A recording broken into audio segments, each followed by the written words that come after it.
try to fly.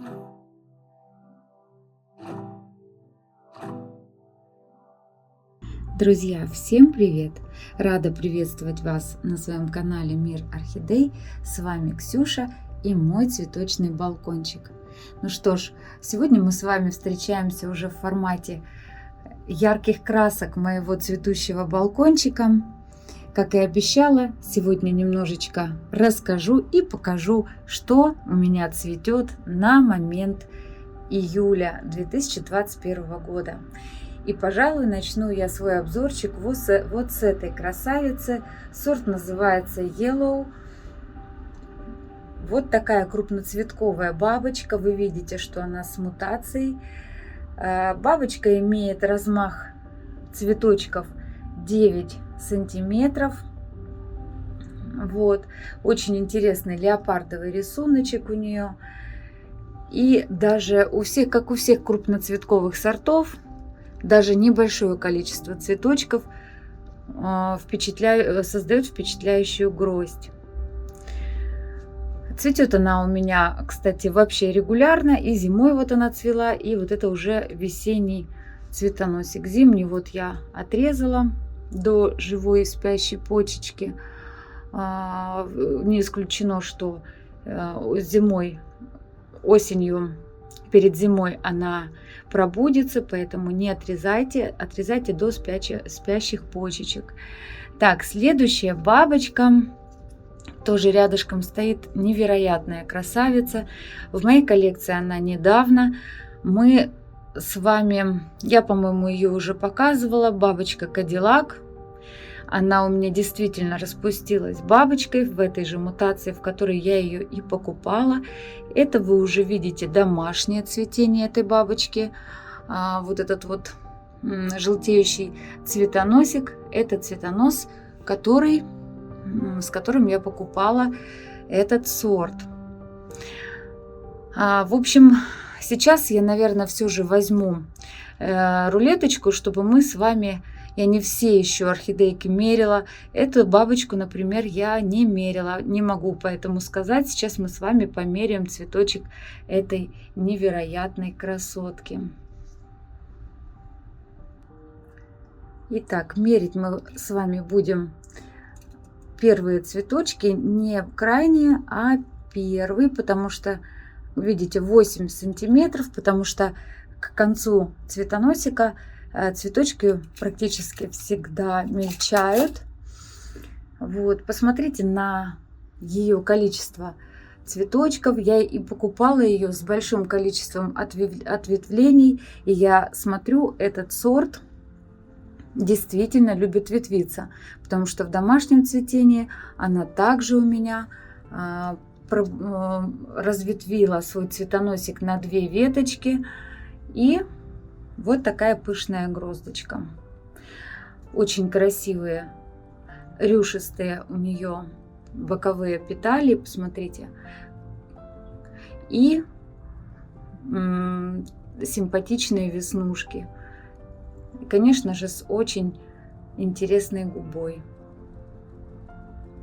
Следующие мои орхидейки на этой полочке всем известные, мои белоснежные биглипы. В этом году их ждала пересадка. Как вы помните, они у меня сидели в лодочке такой, в групповой посадке. Было 3 орхидеи, там 2 биглипа и 1 обычный крупноцветковый беляшек.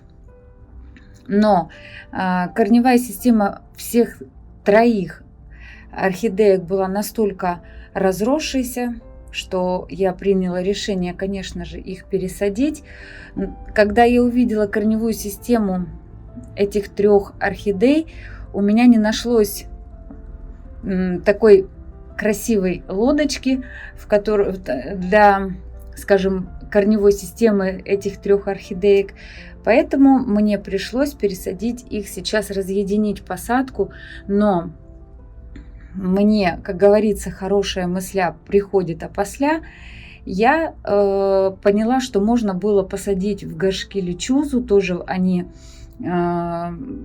такие вытянутые, они в форме прямоугольника, пусть не лодочкой, но в групповую посадку в эти горшочки их посадить было можно. Можно было, но дело уже сделано. Они все у меня сидят по отдельности. Единственное, что вы видите, да, вот у меня посажен вот этот биглип. Его корневая система позволяла посадить мне его в половинку емкости той лодочки. Почему? Объясню. Потому что я весной купила еще один биглип. Вот он перед вами. Он у меня еще не цвел. И я как бы думала, посажу я их в лодочку, то есть во вторую половинку вот такой вот емкости я планирую посадить второй биглип. И у меня будет тоже опять групповая посадка белых биглипчиков. А у этого биглипа настолько большая корневая система была, что пришлось высаживать ее в 20-й диаметр горшка. Ну и она меня тоже весной порадовала цветением. У нее со старого цветоносика, сейчас я вам покажу, вот старый цветонос, видите, две боковые веточки, и боковой цветонос еще разветвил на одно ответвление, ну и на 3 цветочка. Вот, и да, и вот этот вот цветоносик, это весенний, она формирует новый цветонос. Еще пока цветочки, она бутончики дует, потому что выгонка нового цветоноса – это более кропотливый и трудоемкий по затратам орхидейки процесс. Рассказывать о них, наверное, уже не стоит, потому что вы у меня видели, на канале у меня есть отдельный обзор этой чудесной посадки, на тот момент еще групповой. Обожаю этих белоснежных, абсолютно белоснежных орхидей. Есть вот белые, да, вот беляши, вот эти всем, с которых все, собственно, большинство цветоводов начинают свою коллекцию, но именно биглипы, у которых нет ни малейшего вкрапления каких-то других цветов, потому что все же у беляшей там на губке есть желтенький цвет, то у этих вы видите, насколько белоснежное красивое полотно, завораживающее своей чистотой.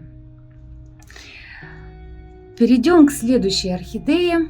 Это красавица Pavarotti. Pavarotti, она у меня тоже в мутации бабочки. Этот сорт у меня в моей коллекции еще с самого начала идет. Это была тоже одна из первых моих бабочек, которая появилась в моей коллекции, потому что к бабочкам я была длительное время равнодушна. И с момента, когда у меня в коллекции начали появляться бабочки, Pavarotti покорила мое сердце своим винным глубоким оттенком и такой красивой формой бабочки. Мне почему-то этот цветок, этот сорт напоминает, ну вот ассоциация почему-то с мужской энергией. Вот не знаю, как это у меня ассоциируется и связано, но почему-то Pavarotti у меня такой чисто мужской цветок, который у меня даже в воображении очень бы гармонировал мужчине, у которого в кабинете могла бы стоять эта орхидейка. В общем, о ней сейчас расскажу историю, потому что у меня моя Pavarotti, сейчас я вам покажу ее, она у меня погибла.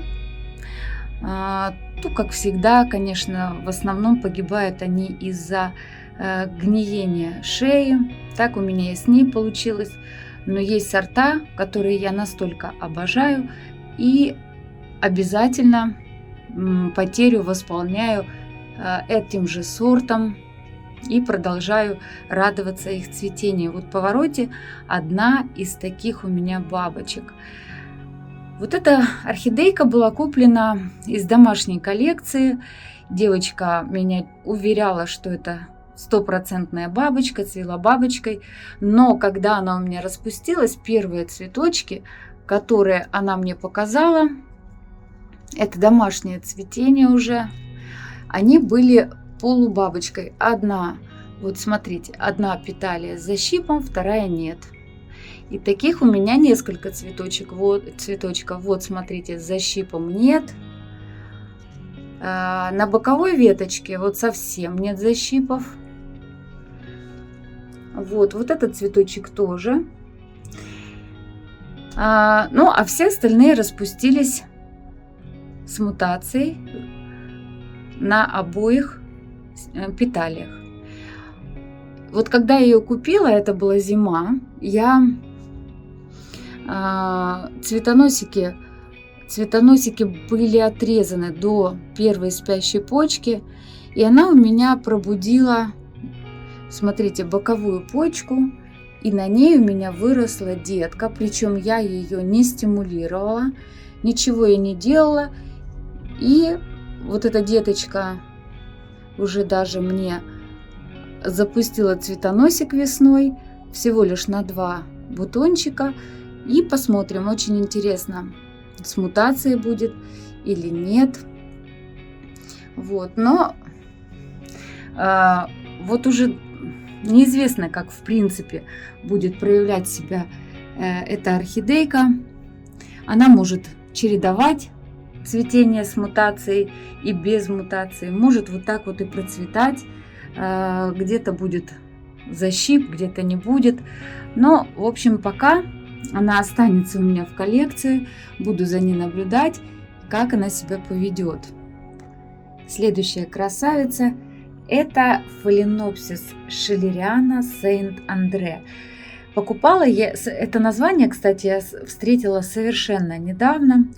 Напишу вам для наглядности, как произносится сорт. Но покупала я ее из частной коллекции деточкой на пне. Сейчас покажу листики ее. И хозяйка мне сказала, что это голландская шиллериана, которая сейчас на сегодняшний день уже садовниками не выращивается и есть исключительно не только в частных коллекциях. Заплатила я тогда за нее не очень дорого. Вот на сегодняшний день я заплатила 450 гривен. Вот, это была деточка на пне, она была, раза в 3 меньше. Она у меня уже 1,5 года, уже достаточно выросла. Ее уже можно было бы давно отсоединить от пня. Сейчас постараюсь вам показать. Достала я орхидейку, чтобы вам все наглядно показать и ничего ей не повредить. Стеллажи все же не такие просторные. Вот смотрите, у нее вот такой вот красивый лист в краб. Но листик достаточно в спокойных оттеночках. Я еще подготовила, например, шиллериану Pink Butterfly. Здесь видно вот такой более яркий и насыщенный рисунок. А эта шиллерианка довольно в спокойных, таких сглаженных оттенках. Но, тем не менее, лист красивый и цветение на фоне мраморных листиков выглядит просто потрясающе. Листики округлой формы, не такие уж вытянутые. Вот, например, у шиллерианы Насип более вытянутые листочки, узкие. У этого сорта вот такие вот листики. Ее, конечно, сейчас покажу. Я начала рассказ о том, что покупала я ее деточкой на пне. Вот пенечек. И корней уже настолько много, ее можно было бы уже давно отсоединить. А когда отсоединяешь деточку с пня, и если пень, хочу вам показать корешки. Вот видите, корней много, причем это корни уже все корни именно самой детки. Но если корни у пня остаются хорошие, то он вполне способен дать еще и не одну детку.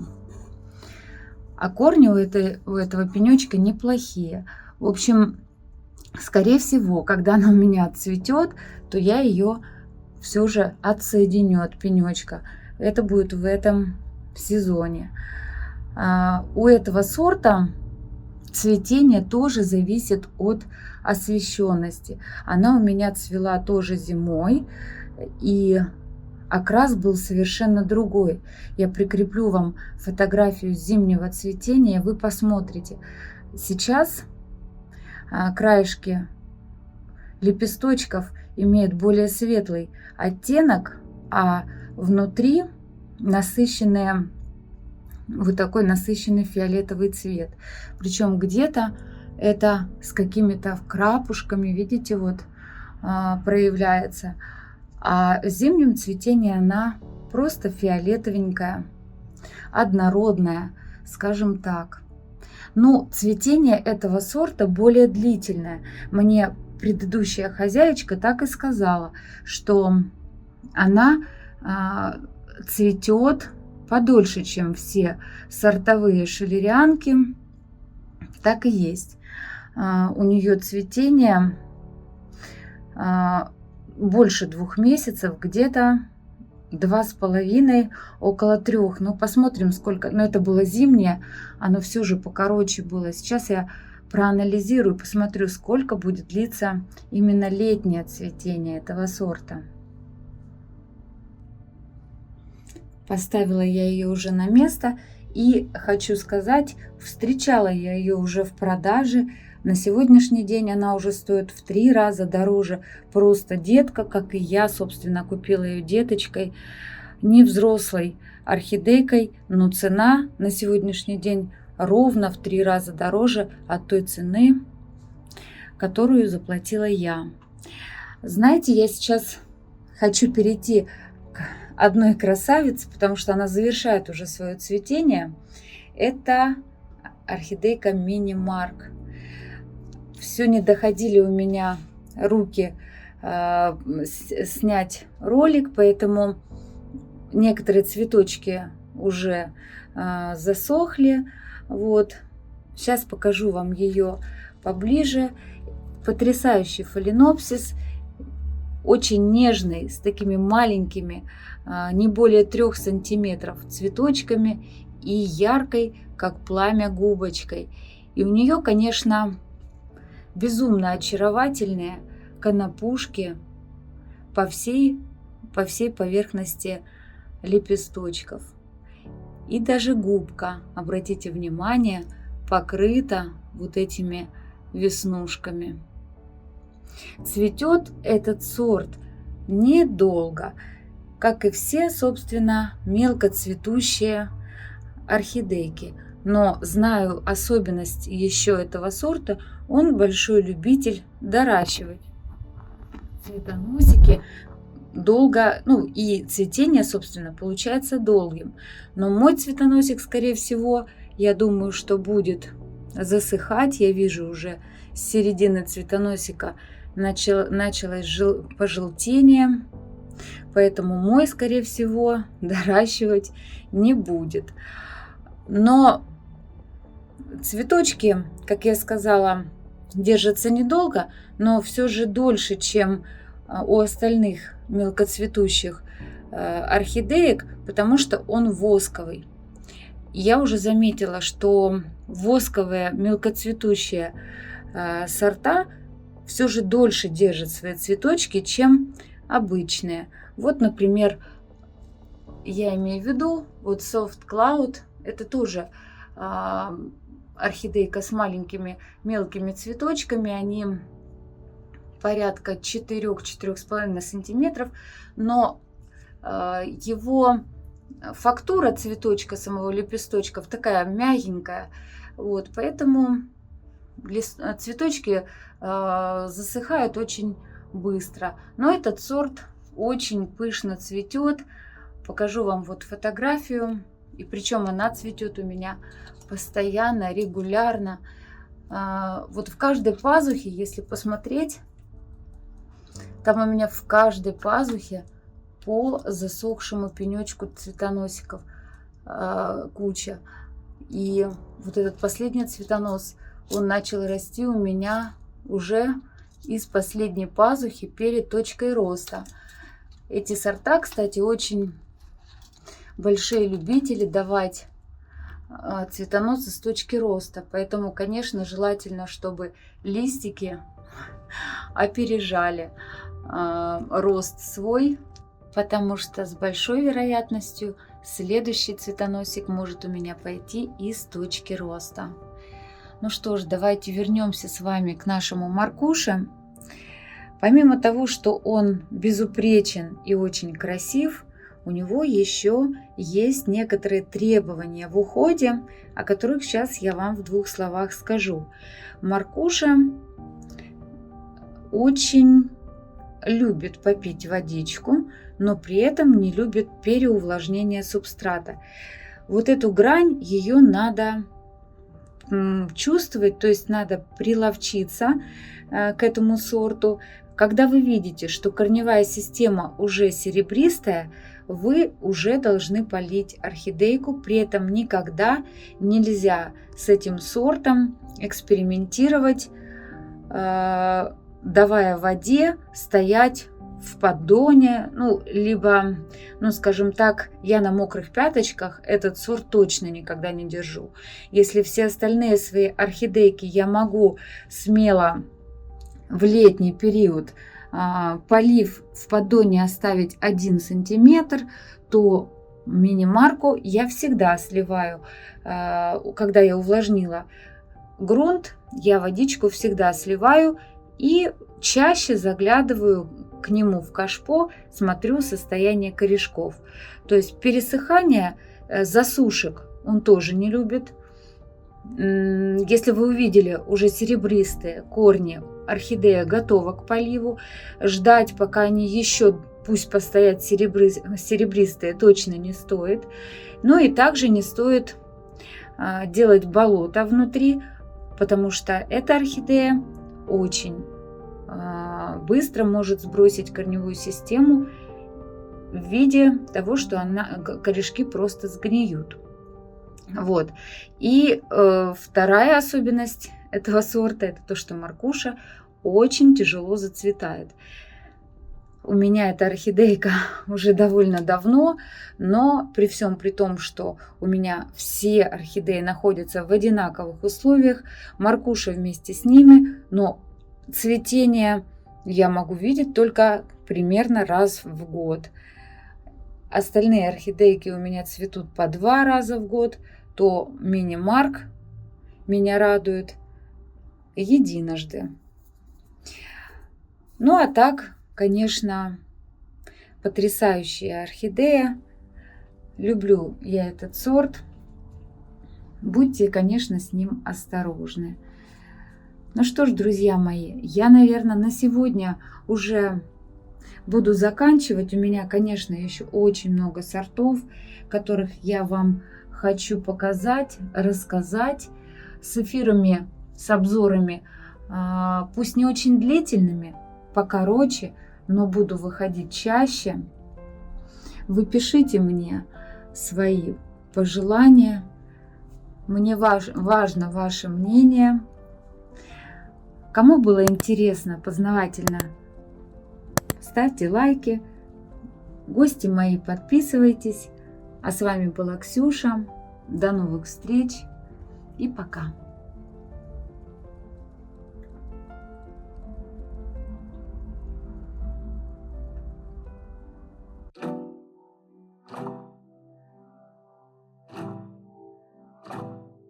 Try to fly